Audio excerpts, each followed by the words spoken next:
हाँ जी, next service पे आते हैं, गुड्स ट्रांसपोर्टेशन सर्विसेज। अब इससे मिलता जुलता आपने एक टर्म पढ़ा है जिसका नाम था जीटीए, गुड्स ट्रांसपोर्ट एजेंसी। ठीक है, उसको लेके आपने प्रोविजंस देखे थे, उसको रिवर्स चार्ज में कैसे कैसे क्या क्या होता है, 5% 12% स्टेप से लेके अच्छी खासी चर्चा आपने पीछे देखी हुई है। वही चर्चाएं यहाँ पे भी आएंगी, लेकिन उसको इलेबोरेट नहीं किया गया, वही रीजन की वजह से कि आपने ऑलरेडी कवर कर लिया। जो एडिशनल चीजें हैं वो यहाँ पे बताई गई। जहां हम वर्ड देख रहे हैं गुड्स ट्रांसपोर्टेशन सर्विसेज, तो ये क्या है, एक बड़ा टर्म है जीटीए से। जीटीए इसके अंदर आता है। तो हमने जीटीए ऑल्दो पढ़ लिया है, लेकिन जीटीए एक छोटा कॉन्सेप्ट था, उससे बड़ा कॉन्सेप्ट क्या है, गुड्स ट्रांसपोर्टेशन सर्विसेज, जिसके अंदर एजेंसी के अलावा भी और भी कैटेगरी की गुड्स ट्रांसपोर्टेशन होती हैं। तो हमें ओवरऑल समझना है कि गुड्स ट्रांसपोर्टेशन सर्विसेज के अंदर जीटीए का क्या रोल था वो देख लिया, उसके अलावा और क्या क्या एलिमेंट्स हैं और उसके क्या क्या रोल हैं वो देखना है। ठीक है, कौन कौन से ऐसे ट्रांसपोर्टेशन है जिसपे चार्जेबल नहीं होता, मतलब गुड्स ट्रांसपोर्टेशन एजेंसी में हमें देखना पड़ेगा कि एजेंसी होती क्या है। अभी तक हमने उसके समझ लिया, उसका कॉन्सेप्ट क्या है, किस तरीके से काम करता है, क्या रेट लगेगा, लेकिन एक्चुअल में होता क्या और क्या डिफरेंस है गुड्स ट्रांसपोर्टेशन एजेंसी में और उसके अलावा वाली सर्विसेज के अंदर। हो सकता है कि मैं एक इंडिविजुअल हूं, मैं आपके गुड्स ट्रांसपोर्टेशन का काम करता हूं या आपके गुड्स को यहां से वहां लेके जाता हूं, लेकिन मेरी एजेंसी नहीं है। तो क्या फर्क होगा ऐसे में कि जो बंदा सामान की मूवमेंट तो कर रहा है लेकिन वो एजेंसी नहीं कहला रहा, तो क्या डिफरेंस होता है, क्या करना पड़ता है आपको एज अ एजेंसी बनने के लिए। और एजेंसी बनोगे तो वो टैक्सेबल की कैटेगरी में आ जाएगा, चाहे फॉरवर्ड चार्ज हो चाहे रिवर्स चार्ज हो, लेकिन अगर आप एजेंसी नहीं होगे तो आप एग्जेम्प्ट कैटेगरी में आ जाते हो। ठीक है, तो उस डिफरेंस को समझना है। बहुत ही प्यारा और बहुत ही इंपॉर्टेंट एरिया है आपका। पीछे मैंने बताया था वो ज्यादा इंपॉर्टेंट नहीं था, बट ये वाला इंपॉर्टेंट है काफी हद तक एग्जाम पॉइंट ऑफ व्यू से, क्योंकि ये एक ऐसा कॉन्सेप्ट है जो कि हर जगह पाया जाएगा। आपने रिवर्स फॉरवर्ड में भी इस टाइप की टर्मिनोलॉजी को समझा, यहां पे भी समझा, आगे भी कई जगहों पे इसकी कॉन्सेप्ट्स को लिया जाएगा। तो कुल मिला के सारे कॉन्सेप्ट्स को जोड़ते हुए आपके क्वेश्चंस पक्के पक्के एग्जाम में आ जाते हैं, क्योंकि मल्टीपल एरिया कवर करता है। ठीक है, चलो तो देखते हैं। सबसे पहले एंट्री नंबर 18 क्या कह रहा है, services by way of transportation of goods by road. क्या कह रहा है कि गुड्स के ट्रांसपोर्टेशन कर रहे हो, रोड से कर रहे हो, तो क्या होगा, एग्जेम्प्ट। यही तो पढ़ रहे हैं, एग्जम्पशन पढ़ रहे हैं ना। तो कह रहा है कि अगर आप ट्रांसपोर्टेशन कर रहे हो गुड्स की और रोड से कर रहे हो तो क्या होगा, एग्जेम्प्ट। लेकिन आपको तो पता है कि ट्रांसपोर्टेशन एग्जेम्प्ट नहीं होता, उस पर जीएसटी लगता है। तो इन्होंने क्या घुसाया बीच में, एक्सेप्ट। किसको छोड़ के, except the services of a goods transportation agency a courier agency. मतलब क्या हुआ कि ये दोनों जो है, ये दोनों क्या है, ये दोनों टैक्सेबल है। ऑल्दो इसके अलावा अगर आप रोड से गुड्स की ट्रांसपोर्टेशन करोगे तो क्या हो जाएगा, एग्जेम्प्ट। इनलैंड वाटरवेज तो ये भी आपका क्या है, एग्जेम्प्ट। ठीक है, तो पानी के जरिए जाएगा, एग्जेम्प्ट है, रोड के जरिए जाएगा, एग्जेम्प्ट है, किंतु किसको छोड़ के, गुड्स ट्रांसपोर्टेशन एजेंसी अगर सर्विस प्रोवाइड कर रही है ट्रांसपोर्टेशन की तो वो टैक्सेबल हो जाएगा। कुरियर एजेंसी अगर प्रोवाइड कर रही है ट्रांसपोर्टेशन की तो वो टैक्सेबल हो जाएगा। ठीक है, ठीक है जी।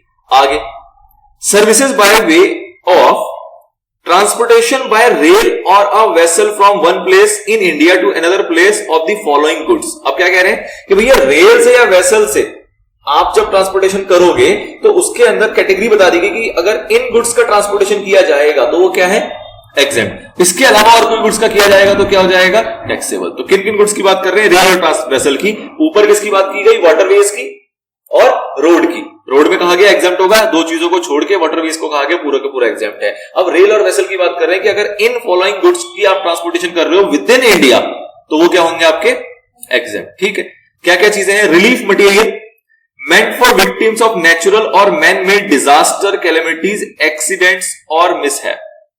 ठीक है, तो कहीं भी कुछ ऐसी घटना घटी, कहीं पे बाढ़ भूकंप कुछ भी ऐसा रखा है, उसके लिए अगर रिलीफ मटेरियल्स को एक जगह से दूसरी जगह लेके जाया जा रहा है तो उसके ऊपर कोई जीएसटी नहीं लगेगा। डिफेंस और मिलिट्री इक्विपमेंट्स, ठीक है जी, डिफेंस और मिलिट्री इक्विपमेंट्स की अगर मूवमेंट हो रही है तो उस पर भी आपका जीएसटी नहीं लगेगा।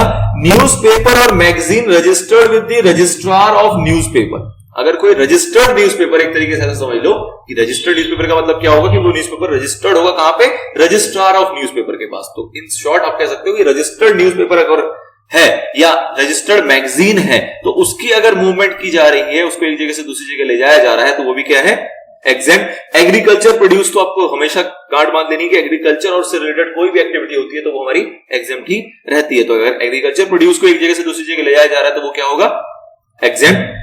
Milk, salt, food grain including floors, pulses and rice. तो ये एक अलग एक्सक्लूसिव आइटम यहां पे डाला गया जो कि आइटम वाइज है कि भैया मिल्क है, सॉल्ट है या फिर अगर फूड ग्रेन होगा तो वो भी क्या है आपका एग्जेप्ट अगर इसकी मूवमेंट हो रही है तो। ऑर्गेनिक मैन्योर अगर है तो वो भी आपके क्या होंगे, एग्जेप्ट। ठीक है, अब ये सारी चीजें आपको बता दी गई मोटी मोटी, जिसके अंदर दो कैटेगरी के अंदर इसको बांटा गया है। 18 के अंदर कह रहा है रोड और वाटरवेज का कुछ एक्सेप्शन के साथ, और 20 के अंदर आपको कह रहा है कि रेल और वेसल के साथ, जिसके अंदर उन्होंने बकायदा नाम गिरा दिए कि अगर इससे रिलेटेड होंगे गुड्स की ट्रांसपोर्टेशन तो वो क्या होगी, एग्जेम्प्ट। अब थोड़ा सा डूबना है आपको जीटीए के अंदर, कि जीटीए के अंदर और क्या कंडीशन है, कि ऊपर तो कह दिया क्या कि जीटीए क्या है, टैक्सेबल, लेकिन जीटीए के अंदर भी कुछ एक एग्जम्पशंस हैं। ऊपर क्या कह दिया, जीटीए क्या है, टैक्सेबल, क्योंकि वहां उसको एक्सेप्ट कर दिया गया 18 के अंदर, मतलब वो टैक्सेबल हो गया। लेकिन फिर आगे 21 के अंदर क्या कह रहे हैं कि भैया जीटीए के अंदर भी कुछ कुछ शर्तों के साथ एग्जम्पशन दी गई है, उसको देखो। Services provided by a goods transport agency bye way of transport in goods carriage of agriculture produce. अगर जीटीए वाले भी एग्रीकल्चर प्रोड्यूस की अगर मूवमेंट कर रहे हैं तो वो क्या होगा, एग्जेम्प्ट। ऑल्दो ऊपर कह दिया गया कि आपका जीटीए जो है वो अगर सर्विसेज दे रहा है ट्रांसपोर्टेशन की तो वो टैक्सेबल है, लेकिन अगर वो ट्रांसपोर्टेशन दे रहा है एग्रीकल्चर प्रोड्यूस की सर्विसेज तो उस केस में वो क्या हो जाएगा, एग्जेम्प्ट। साथ ही में goods where consideration charged for the transportation of goods on a consignment transported in a single carriage does not exceed 1500 rupees। मतलब कि भैया जो आपको कंसिडरेशन मिल रहा है वो कितना मिल रहा है, एक कैरेज का 1500 रुपए से ज्यादा नहीं मिल रहा, तो भी वो क्या हो गया, एग्जेम्प्ट। छोटा जीटी है ये, मतलब क्या हो गया इसका मतलब कि ये छोटा जीटी है ना, ये ऐसी एजेंसी है जो कि छोटे कमा रही है, तो इसको भी क्या कर दिया गया, एग्जेम्प्ट। देखो दो बी और सी के अंदर दो टर्मिनोलॉजी है। बी में क्या कहा जा रहा है, सिंगल कैरेज, एक कैरेज का आपका जो पेमेंट आपको मिल रही है वो 1500 से ज्यादा नहीं मिल रही है। और जो अगला है वो भी मिलता जुलता ही है, goods where consideration charge for transportation of all such goods for a single consignee, मतलब एक बंदे के लिए आप ट्रांसपोर्टेशन का काम कर रहे हो और उसके अंदर आपको जो पेमेंट मिल रही है वो कितनी मिल रही है, 750 रुपए या उससे कम, तो उस केस में वो क्या हो जाएगा, एग्जेम्प्ट। ठीक है, तो दोनों में टर्म आपको ध्यान रखना है। सिंगल कैरेज की यहां बात कर रहा है, यहां पे सिंगल कंसाइनी की बात कर रहा है। सिंगल कैरेज मतलब जो आपका व्हीकल है वो पूरा मिला के 1500 रुपए, और अगर एक कंसाइनी की बात करें तो कितना, 750 रुपए। ठीक है जी। उसके बाद अगेन इनके लिए भी कहा गया कि भैया अगर आप भी milk, salt, food grain including flour, pulses और राइस लेके जाओगे जीटीए वालों के लिए, तो आपके लिए वो भी क्या हो गया, एग्जेम्प्ट। ऊपर किसके लिए कहा गया था, रेल और वेसल्स के लिए, ऊपर किसके लिए था, रेल और वेसल्स के लिए। अब कह रहे हैं जीटीए वाले भी अगर इन आइटम्स की मूवमेंट करेंगे तो वो भी क्या है, exempt. Organic manure same to same exempt. Newspaper और मैगजीन रजिस्टर्ड होंगे with the registrar of newspapers, ये भी क्या है, एग्जेम्प्ट। रिलीफ मटेरियल ये भी ऊपर था, ये भी exempt. Defence or military equipment ये भी ऊपर था, ये भी एग्जेम्प्ट। तो काफी सारी कॉमन चीजें हैं जो कि ऐसी हैं जिसके ऊपर दया दृष्टि रखनी चाहिए, तो उस टाइप के आइटम को कहा गया कि रेल या वेसल से लेके जाओगे तो भी एग्जेम्प्ट, और जीटीए वाले अगर इसकी मूवमेंट करेंगे तो भी एग्जेम्प्ट। ठीक है, इसके अलावा ये तो कॉमन थे सारे, और ये एक इसके अंदर नई चीज है जो आपको ध्यान रखना है, जो कि एक्सक्लूसिवली किसके लिए, सिर्फ और सिर्फ जीटीए के लिए। बाकी ये चीज तो ऊपर भी थी रेल वेसल में भी, और ये सारे भी ऊपर भी थे रेल और वेसल के केस में भी। ठीक है, 21A देखो क्या कह रहा है। ऑल्दो ये वाली चीज आपने आप पीछे पढ़ी थी, क्या पढ़ी थी, कि service provided by a GTA to an unregistered person including an unregistered casual taxable person other than the following recipient namely. मतलब कि जीटीए जो है वो सर्विस किसको दे रहा है, अनरजिस्टर्ड पर्सन को दे रहा है, इनको छोड़ के किनको छोड़ के, कि अगर इनको दे रहा होगा तो उस केस में वो टैक्सेबल हो जाता था। फिर आपने देखा था कि इन लोगों को दे रहा होगा तो रिवर्स चार्ज में टैक्सेबल होता था, याद आ रहा है। तो ये वही चीज कह रहा है कि अगर जीटीए अनरजिस्टर्ड पर्सन को देगा तो वो क्या है, एग्जेम्प्ट। अनरजिस्टर्ड पर्सन को देगा तो क्या है, एग्जेम्प्ट। जैसे कि हम जैसे लोगों को अगर जीटीए कोई सर्विस दे रहा होगा तो उसमें टैक्स नहीं लगेगा, लेकिन जीटीए को हमने क्या देखा था कि अगर वो किसी रजिस्टर्ड को दे रहा होगा, रजिस्टर्ड चाहे वो कहीं पे भी हो, रजिस्टर्ड चाहे वो कहीं पे भी हो, जैसे हमने इसका एग्जांपल पढ़ा था पार्टनरशिप फॉर्म, उसको हमने देखा था कि पार्टनरशिप फॉर्म है वो ऑल्दो जीएसटी में रजिस्टर्ड नहीं है, वो जीएसटी में रजिस्टर्ड नहीं है, लेकिन कहां रजिस्टर्ड है, वो पार्टनरशिप एक्ट के अंदर रजिस्टर्ड है, तो उसको रजिस्टर्ड ही माना जाएगा और वो आपका एग्जेम्पशन में नहीं आएगा, वहां पे उसको रिवर्स चार्ज के अंदर जमा करना पड़ेगा। याद आ रहा है, ऐसा कुछ हमने पीछे पढ़ा था, इसका एक सवाल आया था। तो वही चीज है सेम टू सेम कि अगर जीटीए जो है वो अपनी सर्विसेज दे रहे हैं किसको, अनरजिस्टर्ड पर्सन को, और अनरजिस्टर्ड कैजुअल टैक्सेबल पर्सन को भी, तो ये भी मतलब बेसिकली अनरजिस्टर्ड कैटेगरी में आ गया कि अनरजिस्टर्ड पर्सन हो या अनरजिस्टर्ड सीटीपी हो, कैजुअल टैक्सेबल पर्सन। अभी एक्चुअल में होता क्या है, हमें आगे पढ़ने को मिलेगा डीप में, बट फिलहाल आपने देखा जो कि कैजुअली टैक्सेबल होते हैं किसी एक एक्टिविटी के लिए, ऑल्दो उन्होंने परमानेंट रजिस्ट्रेशन नहीं लिया हुआ है, कॉन्टिन्यूअस सर्विसेज या कॉन्टिन्यूअस बिजनेस के लिए उन्होंने रजिस्ट्रेशन नहीं लेके रखा है। ठीक है, other than the following recipient, मतलब इनको छोड़ के इसके केस में एग्जेम्प्ट नहीं है। इसका मतलब यही हो गया ना कि ये जो जितनी बातें आएंगी ये सारी क्या है, ये सारी टैक्सेबल है। किन किन को, भैया किसी भी फैक्ट्री को जो कि रजिस्टर्ड है, जो कि रजिस्टर्ड है फैक्ट्रीज एक्ट के अंदर, सोसाइटी जो कि रजिस्टर्ड है सोसाइटी रजिस्ट्रेशन एक्ट के अंदर, कोऑपरेटिव सोसाइटी जो कि एस्टैब्लिश किया गया है किसी भी लॉ के अंदर, एनी बॉडी कॉर्पोरेट जो कि स्टैब्लिश किया गया है किसी भी लॉ के अंदर, any partnership firm whether registered or not under any law including association of person, AOP भी जो होगा वो भी इसके अंदर इंक्लूडेड है। और क्या था, any casual taxable person registered, ऊपर किसकी बात की गई थी, अनरजिस्टर्ड कैजुअल टैक्सेबल पर्सन, अगर अनरजिस्टर्ड है तो उसके इसमें ऑब्वियस सी बात है वो अनरजिस्टर्ड की कैटेगरी में चला जाएगा तो एग्जेम्पशन मिल जाएगी, लेकिन अगर कैजुअल टैक्सेबल पर्सन रजिस्टर्ड है तो उस केस में तो फिर वहां पे आपको एग्जेम्पशन नहीं मिलेगी।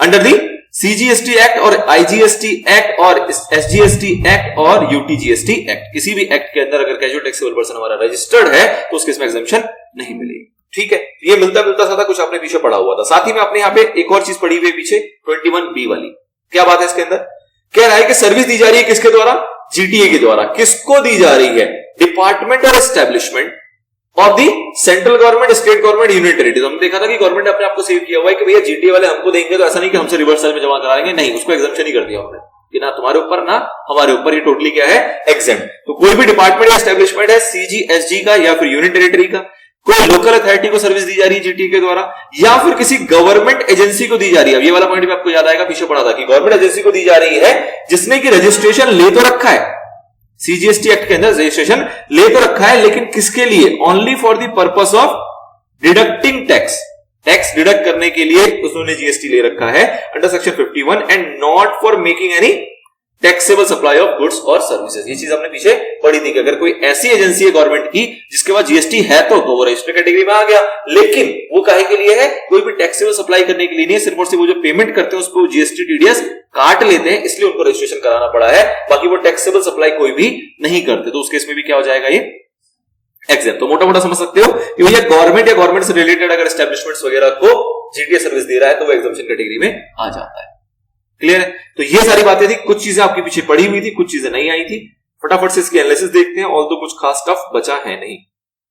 चलो जी, transportation of goods by road की बात कर रहे हैं, तो services of transportation of goods by road are exempt. कह रहा है रोड से अगर लेके जाओगे तो क्या हो जाएगा, एग्जेम्प्ट हो जाएगा under entry number 18। Services of GTA and courier services are the exception to this exemption, मतलब कि ये दो जो है ये एक्सेप्शन है, मतलब ये दोनों टैक्सेबल होते हैं, जीटीए वाले और कुरियर वाले। However GTA services provided to unregistered, अगर जीटीए के अंदर भी हम बात करें, नीचे वाले पार्ट में आ गए कि अगर जीटीए के अंदर भी अगर हम अनरजिस्टर्ड को दे रहे हैं या फिर अनरजिस्टर्ड कैजुअल टैक्सेबल पर्सन को दे रहे हैं तो वो भी क्या होता है हमारा एग्जेम्प्ट। कौन से एंट्री के तहत, 21A के तहत। ठीक है, further GTA services provided to, अगर हम दे रहे हैं किसको, रजिस्टर्ड कैजुअल टैक्सेबल पर्सन को या फिर इनमें से किसी को भी, इनमें से किसी को भी, तो ये अनरजिस्टर्ड क्यों ना हो जीएसटी के अंदर फिर भी टैक्स लगेगा। यही एग्जांपल था हमारा वहां पे कि भैया इन लोगों को दे रहे हैं, फैक्ट्री एक्ट में रजिस्टर्ड है, जीएसटी में ना भी रजिस्टर्ड हो तो भी चलेगा। कैजुअल टैक्सेबल पर्सन जो होगा वो हमेशा रजिस्टर्ड कहां होगा, जीएसटी लॉ के अंदर रजिस्टर्ड होगा, तो उसकी तो बात ही नहीं आ रही है। लेकिन उसके अलावा जितने भी लोग हैं, कोऑपरेटिव सोसाइटी है, पार्टनरशिप फॉर्म है, बॉडी कॉर्पोरेट है, ये सारे अपने अपने रिस्पेक्टिव लॉ के अंदर क्या होंगे, रजिस्टर्ड। जीएसटी में रजिस्टर्ड हो अच्छी बात है, ना हो कोई दिक्कत नहीं, तब भी ये क्या होगा, टैक्सेबल। ठीक है, तो ये सारी चीजें थी, factory society, cooperative society, body corporate, partnership firm including AOP. ठीक है जी। In other words the GTA services provided to only unregistered individual and consumer are exempt from tax। तो इन शॉर्ट में आप ये समझ सकते हो कि जीटीए वाली सर्विसेज अगर किसी अनरजिस्टर्ड इंडिविजुअल को दी जा रही है, जैसे कि हम आप जैसे लोग, तो वो क्या होती है, एग्जेम्प्ट। उसके अलावा जीटीए किसी को भी सर्विस देता है तो वो क्या होता है आपका, taxable. Thus, GTA services provided to person registered under GST law या फिर रजिस्टर्ड कैजुअल टैक्सेबल पर्सन, या फिर ये सारे लोग, कौन सारे लोग, फैक्ट्री जो कि फैक्ट्री एक्ट में रजिस्टर्ड है, सोसाइटी जो कि सोसाइटी एक्ट में रजिस्टर्ड है, cooperative society, body corporate, partnership including AOP, whether or not registered under GST law, ये क्या हो जाते हैं आपके, टैक्सेबल, चाहे वो जीएसटी लॉ में हो चाहे ना हो। अच्छा, कितने percent are liable to tax. Further it is important to note that in such cases if tax is charge at the rate 5%, आपने देखा था कि अगर टैक्स 5% होगा तो वो कब होगा, रिवर्स चार्ज के केस में, और अगर फॉरवर्ड चार्ज होगा तो उस केस में कितना होगा, 12%। ये चीज हमने पीछे पढ़ी है, 12 वाले इन्होंने बताया नहीं, लेकिन कह रहे हैं कि लायबल टू टैक्स होता है। फर्दर हमें ये ध्यान रखना है कि if tax is charge at the rate 5%, the tax liability fall on the said recipient under the reverse charge mechanism. सामने वाला जो रजिस्टर्ड है, चाहे फैक्ट्री हो, चाहे कोऑपरेटिव सोसाइटी हो, चाहे एओपी हो, पार्टनरशिप फॉर्म हो, उनको पे करना पड़ेगा कैसे, रिवर्स चार्ज के अंदर कितना, 5% का। अगर 12% पे होगा तो वो फॉरवर्ड चार्ज के अंदर पे किया जा सकता है। दोनों चीजें यहाँ पे ऑप्शंस थी कि आप किस तरीके से लेके चलते हो। Before proceeding further, we shall now understand the meaning of GT। अब ये एक इंपॉर्टेंट है जो आपने पीछे नहीं पढ़ा और आपको पता होना चाहिए। ध्यान दो, कह रहे कौन है जीटीए, कैसे पहचाने की ये जीटीए और कैसे पहचाने की जीटीए नहीं है, क्योंकि ऊपर तो कह दिया कि रोड से अगर ट्रांसपोर्टेशन होगी तो क्या होगा, एग्जेम्प्ट। फिर कह दिया कि जीटीए वाला करेगा तो क्या होगा, एग्जेम्प्ट नहीं होगा, कुरियर वाला होगा तो एग्जेम्प्ट नहीं होगा। तो इन दोनों को समझना जरूरी है कि भैया जीटीए की पहचान कैसे होगी। मैं गुड्स ट्रांसपोर्टेशन है, मेरे पास ट्रकें हैं, मैं ट्रकें चला रहा हूं, तो मैं जीटीए हूं कि नहीं हूं, ठीक है। तो उसके बीच का डिफरेंस को समझना है कि कौन ऐसे ट्रक चलाने वाले लोग जो होते हैं वो जीटीए की कैटेगरी में आते हैं और कौन से नहीं आते। देखो क्या कह रहा है, let us understand the meaning of GTA. Goods transport agency has been defined in the notification to mean any person who, कह रहा है कोई भी व्यक्ति जो कि प्रोवाइड करता है service in relation to transport of goods by road. ध्यान देना पे अंडरलाइन किया हुआ है इन रिलेशन टू, इसका एक इंपॉर्टेंस है, समझेंगे अभी।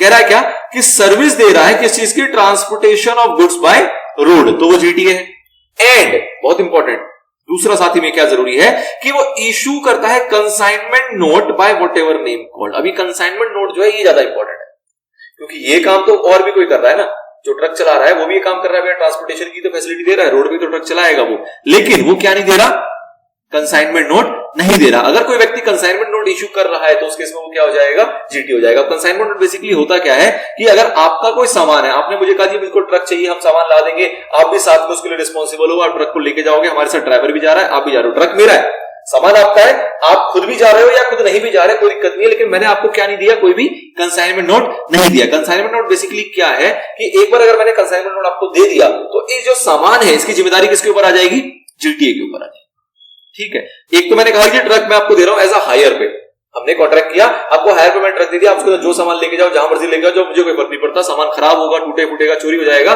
तो कौन रिस्पॉन्सिबल है, जिसका वो सामान है। लेकिन अगर जीटीए के साथ काम करोगे तो उस केस में क्या होता है कि जीटीए जिम्मेदारी लेते हैं, आपको एक कंसाइनमेंट नोट देते हैं और कहते हैं कि ये सामान अब हमारा हुआ। कब तक, जब तक हम इस सामान को जहां डिलीवर करना है वहां डिलीवर नहीं कर देते, और बीच में अगर कोई भी नुकसान होगा तो उसको हम भरेंगे। तो ये है कंसाइनमेंट नोट का बेसिक मतलब, ठीक है। तो अगर ऐसी एक्टिविटी की जा रही है किसी भी व्यक्ति के द्वारा तो वो क्या कहलाएगा, जीटीए। और अगर ऐसी व्यक्ति नहीं की जा रही, मतलब अपने सामान के लिए आप खुद जिम्मेवार हो अगर, तो उसके इसमें वो जीटीए नहीं है, लेकिन अगर उसने जिम्मेवारी ले ली उसकी तो वो क्या हो जाएगा, जीटीए हो जाएगा। पहला वो क्या कह रहा है कि सर्विस दी जा रही है इन रिलेशन टू ट्रांसपोर्ट। अब इन रिलेशन टू का मतलब क्या है कि अगर मैं ट्रांसपोर्टेशन गुड्स का कर रहा हूं तो इसके रिलेशन में मैं और भी सर्विसेज दे सकता हूं। और भी सर्विसेज का मतलब कि आपके सामान को लोड करवाने का काम भी मैं करता हूं, तो वो भी जीटीए के अंदर ही कवर होगा। लोडिंग का काम है, अनलोडिंग का काम है, पैकिंग का काम है, तो वो भी क्या है, एक कहीं ना कहीं गुड्स को ट्रांसपोर्ट करने के लिए ये सारी चीजें करनी पड़ती है, विच इज एंसिलरी सर्विसेज, तो वो भी किसका पार्ट होगा, जीटीए का ही पार्ट है। तो सर्विसेज इसलिए कहा जा रहा है इन रिलेशन टू ट्रांसपोर्ट। गाड़ी गाड़ी ही नहीं है, उससे मिलती जुलती चीजें भी अगर होंगी, लोड भी आप नहीं करवाया, अनलोड भी आप नहीं करवाया, पैकिंग भी आप नहीं करवाई, तो वो सारी भी इसी के अंदर कवर होगा। क्लियर है ये सारी बातें। इतनी बातें को बाद में तोड़ तोड़ के कहा गया, फटाफट से रीड मारते हैं। Thus, it can be seen that issuance of consignment note is the sine qua non for a supplier of service to be considered as a GTA. If such a consignment note is not issued by the transporter, the service provider will not come within the ambit of GTA. अगर consignment note नहीं दोगे तो वो GTA नहीं कहलाएगा। If a consignment note is issued, it indicates that lien on the goods has been transferred. जो लीन है वो ट्रांसफर कर दिया गया है टू द ट्रांसपोर्टर, जो ट्रांसपोर्टर है उसको, and the transporter becomes responsible for the goods till its safe delivery to the consignee. जब तक वो डिलीवर नहीं हुआ था तब तक के लिए वो रिस्पॉन्सिबल माना जाएगा। It is the only services of such GTA which assumes agency function that has been brought into the GST net. Individual truck tempo operator, जो इंडिविजुअल होते हैं जो ट्रक टेम्पो चलाते हैं, who do not issue a consignment note are not covered within the meaning of the term GTA. As a result, the service provided by such individual transporter who do not issue a consignment note will be covered by the entry 18 of the notification which are exempt from GST. अगर individual transportation की बात करें तो वह entry 18 के according क्या हो जाएगा, एक्सेप्ट हो जाएगा। सिंपल है। Hariprasad owns a truck and operated himself.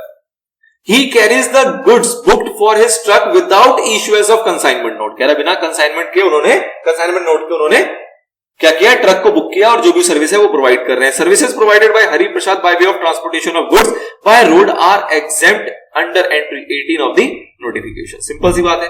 अब आज कंसाइनमेंट नोट क्या होता है, तो कंसाइनमेंट नोट बेसिकली मतलब क्या, समझो जरा, खुद ही सोचो, दिमाग लगाओ। कंसाइनमेंट नोट क्या होगा कि मैं आपसे सामान ले रहा हूं, आपको एक पर्ची दूंगा, वही तो होगा, एक डॉक्यूमेंट होगा, कोई पन्ना होगा, पेपर होगा, उसके अंदर क्या क्या चीजें लिखी होंगी, आपका नाम, मेरा नाम, कहां सामान जाएगा, उसका नाम, क्या क्या सामान गया, उसका नाम, उसकी आइडेंटिटी, उसका वेट, साइज, जितनी भी मतलब पर्टिकुलर्स होनी चाहिए उससे रिलेटेड, उस ट्रांजैक्शन से रिलेटेड, वो सारी चीजें कहां लिखी होगी? कंसाइनमेंट नोट के अंदर। कितना सामान है, कितने किलो का सामान है, सारी तरीके से उसकी, अगर जीएसटी नंबर है तो जीएसटी नंबर भी उस पर लिखा जाएगा अगर रजिस्टर्ड बंदे हैं तो। ठीक है, तो ये सारी चीजें बेसिकली है। तो एक डॉक्यूमेंट है issued by GTA against the receipt of the goods, goods receive किया, उसके बदले में एक डॉक्यूमेंट इशू करके दे दिया for the purpose of transport of goods by road in a goods carriage which is serially numbered and contain. Serially numbered का मतलब क्या होगा कि आपकी बिल बुक टाइप की होगी, जिससे आप डॉक्यूमेंट इशू करके दोगे तो उस पर नंबरिंग भी होनी चाहिए। आपने पीछे 10 लोगों को दे रखा है तो आप 11वां नंबर का आप डॉक्यूमेंट इशू करोगे। तो कंसाइनमेंट नोट का मतलब क्या है? जैसे कि बिल होते हैं उस पर नंबरिंग होती है, वैसे कंसाइनमेंट नोट जो होगा उस पर भी क्या होनी चाहिए? सीरियली नंबर होना चाहिए। ऐसा नहीं कि कोई भी नंबर की पर्ची आप काटे जा रहे हो। अच्छा जी, क्या क्या चीजें इसके अंदर होगा? नाम होगा किसका? कंसाइनर का, कंसाइनी का। रजिस्ट्रेशन नंबर होगा of the goods carriage in which the goods are transport, मतलब जो गाड़ी है, जो व्हीकल है आपका, जो गुड्स कैरेज है, उसका रजिस्ट्रेशन नंबर भी लिखा होगा, किस गाड़ी से माल जा रहा है। Details of the goods transported, जो भी गुड्स ट्रांसपोर्ट किया जा रहा है उसकी क्या डिटेल्स है। Details of the place of origin and destination, कहां से उठाया जाएगा, कहां छोड़ा जाएगा, वो भी होगा उसके अंदर लिखा हुआ। Gross weight of the consignment, उसकी टोटल ग्रॉस वेट क्या है। जीएसटीएन होगा of the person liable for paying tax whether consignor, consignee और जीटीए, जो भी लायबल है टैक्स पे करने के लिए, उसका जीएसटी नंबर भी उसके ऊपर लिखा होगा। और भी कोई पर्टिकुलर्स हो सकता है as prescribe for a tax invoice. ठीक है, तो और भी इसके अलावा कोई और जानकारी बातें हो सकती है जो कि टैक्स इनवॉइस के अंदर होती है, तो वो चीजें भी आप उसके अंदर लिख सकते हो, जैसे कि एचएसएन कोड हो गया, एसएससी कोड हो गया, कौन कौन से आइटम है, इस टाइप की चीजें भी आप उसके अंदर ऐड कर सकते हो। ठीक है, कोई टफ नहीं। नाउ दूसरा, इन रिलेशन टू को समझाना चाह रहे हैं, कह रहे हैं कि भैया ये इन रिलेशन टू जो लिखा है इसका मतलब क्या है, इसका सिग्निफिकेंस क्या है, ऑल तो मैंने आपको बता दिया। तो कह रहा था use of the phrase in relation to has extended the scope of the definition of GST, it includes not only the actual transportation, सिर्फ एक्चुअल ट्रांसपोर्टेशन ही नहीं आता, और भी चीजें आती है, मतलब बट ऑल्सो वेरियस इंटरमीडियरी और ancillary services such as loading, unloading, packing, unpacking, transshipment and temporary warehousing. इस टाइप की भी अगर कोई सर्विस आप प्रोवाइड कर रहे हो तो वो भी इसके अंदर इंक्लूड होता है। Which are provided in the course of transportation of goods by road. Now ध्यान दो, इसके अंदर these services are not provided as a independent services but ancillary to the principal services, namely transportation of goods by road। मतलब क्या हुआ कि ऐसा नहीं है कि कोई एक व्यक्ति आ रहा है वो कह रहा है कि मैं पैकिंग का काम कर दूंगा, गाड़ी मेरी नहीं है, जीटीए कोई अलग है, पैकिंग का काम कोई अलग कर रहा है, तो वो इसके अंदर कवर नहीं होगा। अगर सेपरेट हो जाएगा ट्रांजैक्शन तो अलग नहीं होगा। यहाँ तो एक ही व्यक्ति है जिसका वो गुड्स कैरेज भी है और वही ये सारी सर्विसेज को एडिशनली प्रोवाइड कर रहा है, तभी वो एंसिलरी वाया इंटरमीडियरी सर्विस मानी जाएगी। और जो इनवॉइस आपको इशू होता है वो जनरली कैसे इशू होगा? जो बंदा पैसे आपसे लेता होगा, जीटीए क्या कहता होगा कि अच्छा इतना सामान है, मैं यहां से वहां पहुंचाऊंगा, लोडिंग बोर्डिंग पैकिंग वैकिंग सब हमारी जिम्मेदारी, आपके लगेंगे 2 लाख रुपए। ठीक है, तो इसका मतलब क्या है, ये ऑल इंक्लूसिव है, सारी सर्विसेज को मिला के, जो कि जीटीए सर्विस का ही पार्ट माना जाएगा। वही कह रहा था, invoice issued by the GTA for providing the said services includes the value of intermediary and ancillary service, मतलब उसकी मिलती जुलती कोई चीज है, उसको रास्ते में कहीं गाड़ी को रोकना पड़ेगा, सामान को कहीं अगर वेयर हाउस में रखना पड़ेगा, फिर आगे लेके जाना पड़ेगा अगर लंबी दूरी है तो ये सारी जितनी भी एक्टिविटी है वो जीटीए करेगा, वो आपसे कुल मिला के उसके पैसे ले रहा है। Now in view of this, if the intermediary और ancillary services is provided in relation to transportation of goods by road and charges if any for such services are included in the invoice issued by the GTA, then such service would form part of the GTA service being a composite supply and would not be treated as a separate supply. Simple सी बात है, main principal supply क्या है आपका, goods को transport करना, और उसके मिलते जुलते अगर आपने चटपट सर्विस दे दी तो कंपोजिट सप्लाई की डेफिनेशन में ये आ जाएगा।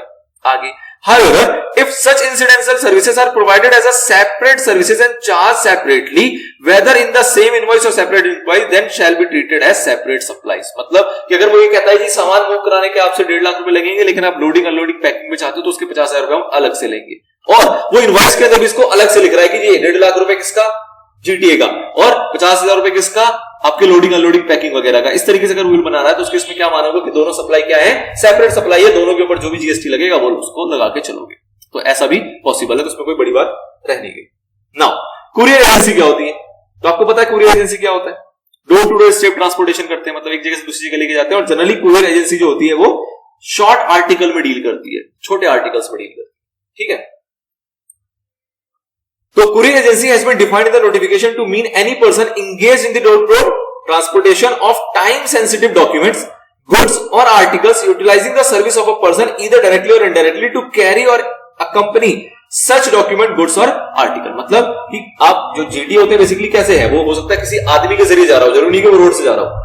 आपका एक कुरियर है, पार्सल है, वो एक जगह से दूसरी जगह जा रहा है, तो जरूरी नहीं वो रोड से जा रहा हो, वो फ्लाइट से भी जा सकता है, वो ट्रेन से भी जा सकता है, जैसे मर्जी जा सकता है, बट वो एक कुरियर वाला बंदा आपको इसकी सर्विस प्रोवाइड कर रहा है। और जनरली वो छोटे आर्टिकल होते हैं, छोटे डॉक्यूमेंट्स वगैरह होते हैं, जिसमें कि आपको टाइम की ज्यादा सेंसिटिविटी होती है, आप चाहते हो कि वो इंस्टेंट डिलीवर हो जाए जहां पे हमें उसको पहुंचाना है। ठीक है, तो इस टाइप की कोई सर्विस दे रहा है, डोर टू डोर दे रहा है, तो वो क्या होगा, कुरियर एजेंसी का पार्ट। Express cargo services. अच्छा, कुरियर एजेंसी टैक्सेबल है कि नहीं है? कुरियर एजेंसी टैक्सेबल है कि नहीं है? टैक्सेबल है। जैसे हमने देखा एक्सेप्शन में जीटी आया और कुरियर आया, तो जीटी भी टैक्सेबल था और कुरियर भी टैक्सेबल था। ऑल तो जीटी के अंदर कुछ एक्सेप्शन उन्होंने डाल दी कि ऐसे ऐसे गुड्स को लेके होगा तो वो छूट है। Now express cargo service, some transporter undertake door-to-door transportation of goods or article and they have made special arrangements for speedy transportation and timely delivery of such goods or article। मतलब एक term है आपका express cargo service. तो इसका मतलब नाम से पता लग रहा है कि क्या होगा, जो कार्गो की सर्विस है वो बहुत एक्सप्रेस मैनर में दी जाएगी, बहुत फास्ट होगी। तो उन्होंने क्या अरेंजमेंट कर रखा है भगवान जाने, बट हमें क्या मतलब है कि अगर हम इनके थ्रू अपनी सर्विस लेते हैं, इस एजेंसी के थ्रू लेते हैं, तो मैं इस डॉक्यूमेंट को चाहूं तो एक दिन में दिल्ली से मुंबई पहुंचा सकता हूं। अब वो कैसे लेके जा रहा है उसकी दिक्कत है। उन्होंने कोई ऐसे अरेंजमेंट की है कि अगर कोई इंस्टेंट होगा, ऑब्वियसली उसके चार्जेस वो ज्यादा लेते होंगे, लेकिन आपकी जरूरत को वो पूरा करके दे रहे हैं। तो इस टाइप की अगर कोई सर्विस होगी तो वो भी किसका पार्ट माना जाएगा? कुरियर एजेंसी का ही पार्ट है। Such services are known as express cargo service with assurance of timely delivery. The nature of service provided by express cargo service falls within the scope and definition of courier agency का ही part माना जाएगा। Hence the said service relating to transportation of goods by road is obvious सी बात, जब courier agency हो गया तो ये exempt नहीं है ना। अब इसको आपको समराइज करके दे दिया गया कि भैया मोटा मोटा ट्रांसपोर्टेशन कैसे हो रहा है गुड्स का। एक तो हो रहा है रेल के जरिए, वेसल के जरिए, जीटीए के जरिए।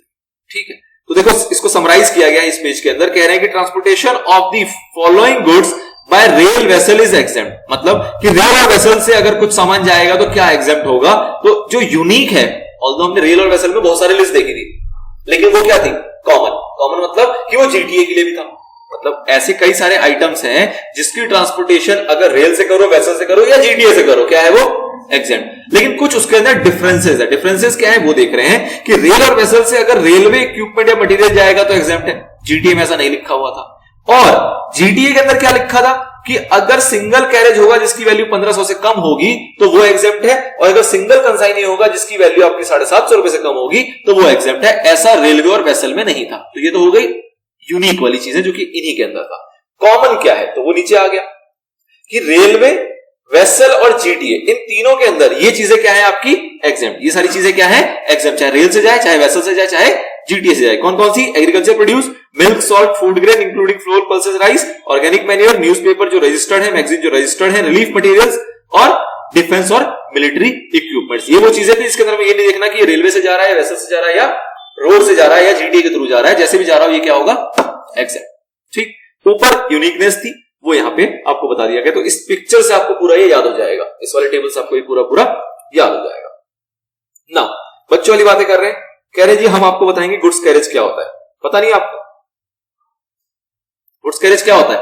तो कोई भी व्हीकल जिसको कि गुड्स की मूवमेंट के लिए बेसिकली बनाया गया है, उस तरीके से डिजाइन किया गया और उस पर्पस के लिए उसको यूज किया जा रहा है, वो क्या है हमारा गुड्स कैरेज। तो means any motor vehicle constructed or adapted for use or solely for carriage of goods or any motor vehicle not so constructed or adapted when used for carriage of goods।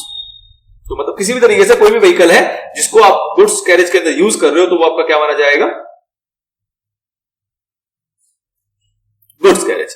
Now सवाल है, जवाब आप दोगे। कह रहे हैं discuss whether GST is payable in respect of transportation of service by Raghav goods transport agency. मतलब GTA, Raghav goods transport agency Raghav की जीटीए है। In each of the following independent cases. तो इन केसेस के अंदर बताना है कि ये आपके एग्जेम्प्ट होंगे या टैक्सेबल होंगे। सबसे पहला transportation of milk. Milk transportation कर रहा है, जीटीए कर रहा है, 20,000 रुपए चार्ज कर रहा है, क्या ये एग्जेम्प्ट है या टैक्सेबल है?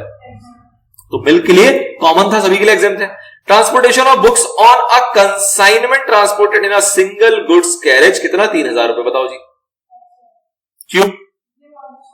1500 से ज्यादा है। तो यहाँ पे बुक्स की बात की गई, तो बुक्स से भावनाओं में नहीं आ जाना, बुक्स की चर्चा कहीं ऐसी ऊपर की नहीं गई थी। तो किताबों की ट्रांसपोर्टेशन भी आपकी चार्जेबल है, टैक्सेबल है। बट आपको यहाँ पे क्या देखना था कि कंसाइनमेंट जो है उसके अंदर सिंगल कैरेज अगर है तो आपको कहां तक की वैल्यू ध्यान रखनी है, 1500। यहां किसकी बात कर रहा है, 3000, तो ये क्या हो जाएगा, टैक्सेबल। अगला देखो, transportation of chairs for a single consignee in the goods carriage. तो सिंगल कंसाइनी के लिए गुड्स कैरेज है और 600 रुपए की वैल्यू की ट्रांसपोर्टेशन की कॉस्ट है, तो उसकी इसमें एग्जेम्प्ट होगा, टैक्सेबल होगा, एग्जेम्प्ट, क्योंकि यहां पे लिमिट कितनी थी, 750 की, यहां पे कितनी थी, 1500 की, और ये तो पूरा का पूरा क्या है, एग्जेम्प्ट। ठीक है, तो बच्चा सवाल था। इस टाइप से भी सवाल आपको निकाले जाएंगे, इसमें से पूछे जाएंगे, कोई दिक्कत। गुड्स ट्रांसपोर्टेशन सर्विसेज हमने देख लिया, जिसके अंदर जीटीए भी देख लिया और उसके अलावा भी मोड के गुड्स ट्रांसपोर्टेशन हमने यहां पे देख लिया, चाहे वो रेल से हो, चाहे वो वेसल से हो, चाहे वो वाटरवेज की हो। क्लियर, चलो जी, यहां तक इतना ही। इसमें कोई डाउट निकल के आ रहा तो पूछो।